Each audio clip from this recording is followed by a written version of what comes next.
Oh, Cloudbreak's amazing. Yeah, I was just like after the tour finished last year, I had some like time spare, and I was keen to try and go somewhere, and yeah, that just sort of all aligned to be going to Cloudy. It's so close to home as well. Like it's a 3 hour flight or whatever. So that was pretty awesome. I went with a really cool bunch of guys too. So we had a sick time, which is a real fun trip, and then obviously got scored that swell luckily as well. But yeah, it's an unreal wave. It's just like such a big playing field and such like a long stretched out wall. Like you almost when I was the first few days, I was like leaving waves, going, "Oh, that's too wally and it's going to close out." And they were actually the best ones. I was like pulling back on hell ones, just going, "Oh no, it's a close out."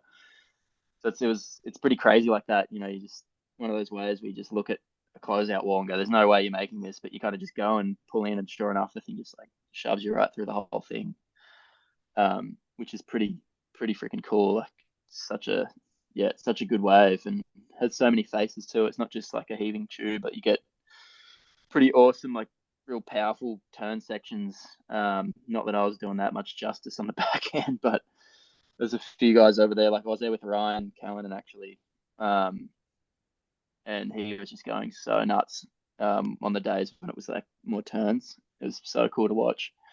So yeah, it's a pretty epic wave. It's got a bit of everything really, like turns, tubes. Obviously, when it gets Mondo huge, it's even more perfect and such a crazy wave too. So it's definitely one of the best waves in the world for sure. And local lad James Cusatino, he's just been picked up by a former. He's pretty much on every swell out there. Did you get a look at his surfing and what's your take on him? Yeah, man, the local crew there is amazing. I mean, there's a lot of these Pacific places around the world have such a strong local crew of surfers. I mean, obviously Hawaii, there's amazing surfers come from there and have for a long time, but Fiji, it's almost like a new crop of guys starting to come from there that are all super talented. Tahiti, same sort of thing. And I think these dudes, like what you mentioned, James, like they grow up surfing a wave like Cloudbreak that's so consequential and such a full on wave. They just get so comfortable with it and they start like, they're so connected to the wave that they start taking different lines and doing unique things. And it's so cool to watch. Like, someone coming from a place like the Goldie where we don't get waves like that ever.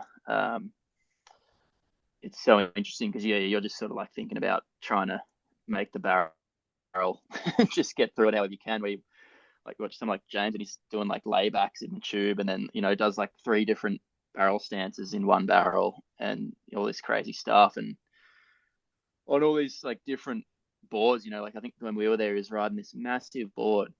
It was one of Dingo's old boards. I think he'd left him, and it was I can't remember how long it was. It was over 7 foot, and the waves were I don't know what 6 to 8 foot.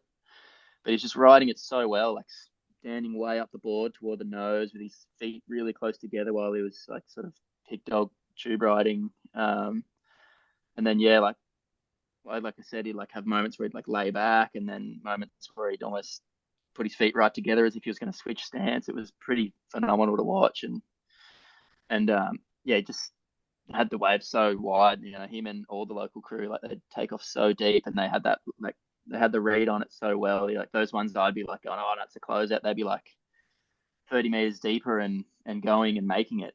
You're like, what the hell? This is amazing. So yeah, it's pretty cool to see um, those like native cultures who are just so connected to the place display that at those sorts of ways. Chopes is the same sort of thing. The local crew there are freaking amazing, and their level out there now is probably higher than anyone really. I mean, I'd dare say like if you threw all the best top end CT guys out there on a big swell, the local crew would probably wipe the floor with everyone. They're pretty freakish, so it's cool to see. It's really cool to just show up and see these guys that you'd never even heard of do stuff that completely blows your mind and is more amazing than anything you've ever seen. It's pretty awesome.